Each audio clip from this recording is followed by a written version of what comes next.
इस वीडियो को देखने के बाद आपको यह पता चलेगा कि आलस्य क्या है, यह कैसे पैदा होता है और इसे कैसे ख़त्म किया जा सकता है।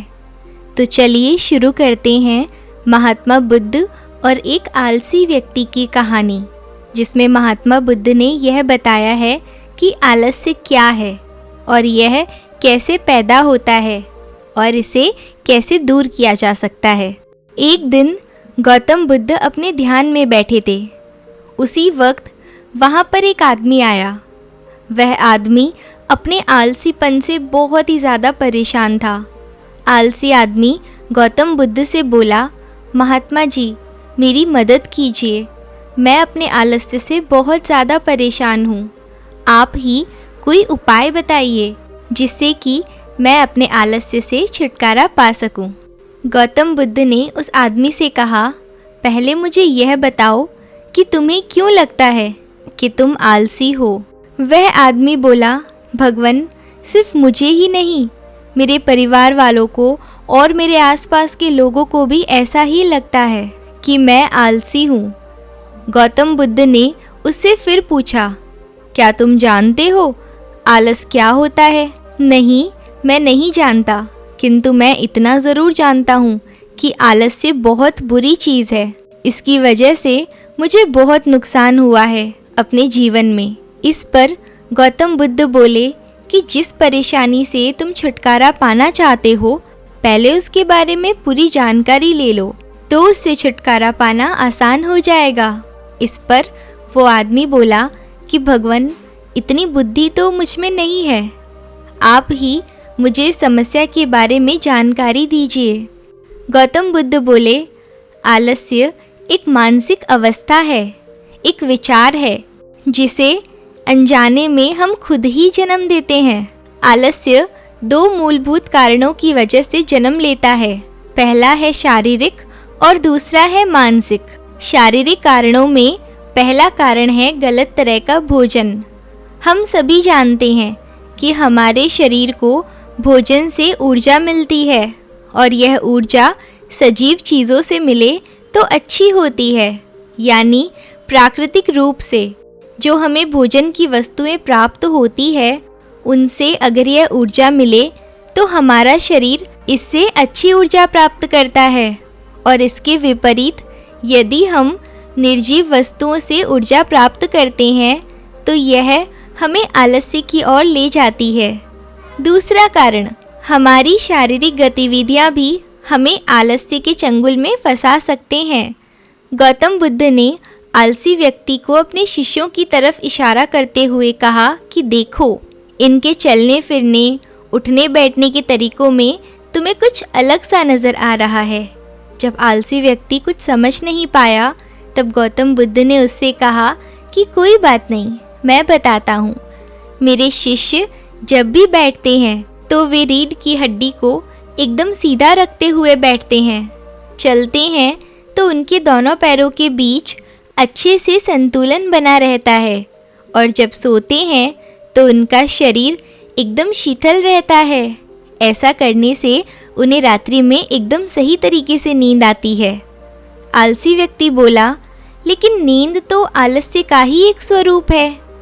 इस पर बुद्ध ने जवाब दिया, हाँ, अगर उसे ज़्यादा मात्रा में लिया जाए तो। बुद्ध ने इस बात को आगे बढ़ाते हुए कहा कि नींद कम मात्रा में लोगे तो तुम्हें अगले दिन थकान महसूस होगी और ऐसा करने से आलस्य शरीर में ज़्यादा आएगा। नींद ज़्यादा लोगे तब भी यही परिणाम होगा।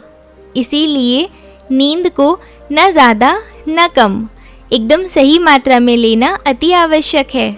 आलसी व्यक्ति बोला, हाँ, यह तो मैंने भी अनुभव किया है।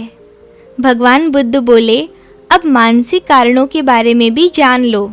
मानसिक कारणों में सबसे पहले हमारी पुरानी गलत धारणाएं आती है। अक्सर ऐसा होता है कि हम पहले जिन कामों में असफल हो चुके हैं, हमारे अंदर ऐसी भावनाएं बन जाती है कि हम उस काम में हमेशा असफल होते रहेंगे, जिस वजह से हमें उस काम को करने में आलस आता है ऐसी अवधारणाओं से छुटकारा पाने का एकमात्र उपाय यह है कि हमें अपने मन को यह समझाना चाहिए कि पिछली बार जब हम उस काम में असफल हुए थे तो उस वक्त उस काम के बारे में जितना जानते थे, अब हम उस काम के बारे में उससे ज़्यादा अधिक जानते हैं, क्योंकि असफल होने के बाद हम उससे काफ़ी कुछ सीखे हैं। बुद्ध बोले, दूसरा कारण है आलसी और कामचोर लोगों की संगत। कई बार ऐसा होता है कि हम आलसी नहीं होते, मगर जिनके साथ हम रहते हैं हम उन लोगों जैसे बन जाते हैं। इससे छुटकारा पाने का उपाय बहुत सरल है। कामचोर और आलसी व्यक्तियों से दूर रहें। ऐसे व्यक्तियों की संगत में रहो जो अपने काम को बड़ी लगन से करते हैं और जिनसे तुम्हें कुछ सीखने को मिलता है। गौतम बुद्ध ने तीसरा कारण बताते हुए कहा कि यह कारण आलस्य के लिए सबसे बड़ा कारण है। काम को कल पर टालते रहना। यह कारण इतना शक्तिशाली है कि किसी भी व्यक्ति को बर्बाद कर सकता है। इससे बचने का सबसे आसान उपाय यह है कि जो काम जितनी जल्दी संभव हो उतनी जल्दी कर दिया जाए। गौतम बुद्ध ने आलसी व्यक्ति से एक सवाल पूछा। मान लो तुम किसी रेगिस्तान में फंस गए हो और तुम्हें प्यास लगी है, तो तुम क्या करोगे? आलसी व्यक्ति बोला, मैं जल्दी ही रेगिस्तान के आसपास कोई गांव तलाश करूंगा या ऐसी जगह की तलाश करूंगा जहां पर मुझे पानी मिल सके। तो बुद्ध बोले, अगर तुम्हें काफ़ी देर ढूंढने पर भी पानी ना मिले तब तुम क्या करोगे? इस पर वो व्यक्ति बोला कि मैं अपनी तलाश जारी रखूंगा, क्योंकि ऐसी परिस्थिति में मेरे पास कोई और दूसरा विकल्प तो होगा ही नहीं। इस पर गौतम बुद्ध ने जवाब दिया, बिल्कुल सही। और यही मानसिक स्तर पर आलसी होने का चौथा कारण है, किसी प्रकार का निश्चित लक्ष्य न होना। यह भी आलस की ओर ले जाता है। अब तुम पांचवें कारण के बारे में सुनो। सोचो कि तुम्हारे पास काफ़ी सारे सोने के दागीने हैं जो तुम्हें एक जगह से दूसरी जगह लेकर जाना है। तुम चलते चलते थक जाते हो और किसी पेड़ के नीचे बैठ जाते हो और तभी तुम्हें दूर से दौड़कर आ रहे डाकू दिखाई देते हैं। तो क्या अब भी तुम आलस करके वहीं बैठे रहोगे या ऐसी परिस्थिति में तो वहां से उठकर दौड़ने लगोगे? आलसी व्यक्ति बोला, जी मुझे वहां से दौड़ना ही पड़ेगा, नहीं तो मेरी जान और सोने के दागीने दोनों खतरे में पड़ जाएंगे। बुद्ध बोले, यानी कि तुम्हारे पास एक ठोस वजह होगी दौड़ने के लिए। यही है आलस्य का पांचवा कारण, किसी भी काम के लिए ठोस वजह न होना। आलसी व्यक्ति महात्मा बुद्ध की बातों से संतुष्ट हुआ।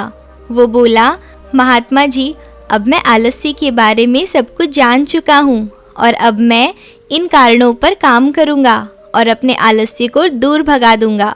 दोस्तों, आशा करती हूँ कि गौतम बुद्ध और आलसी व्यक्ति की कहानी आपको अच्छी लगी होगी। अगर आपको कहानी अच्छी लगी तो वीडियो को लाइक करें, अपने दोस्तों के साथ शेयर करें और हाँ, चैनल को सब्सक्राइब करना बिल्कुल ना भूलें। Thank you.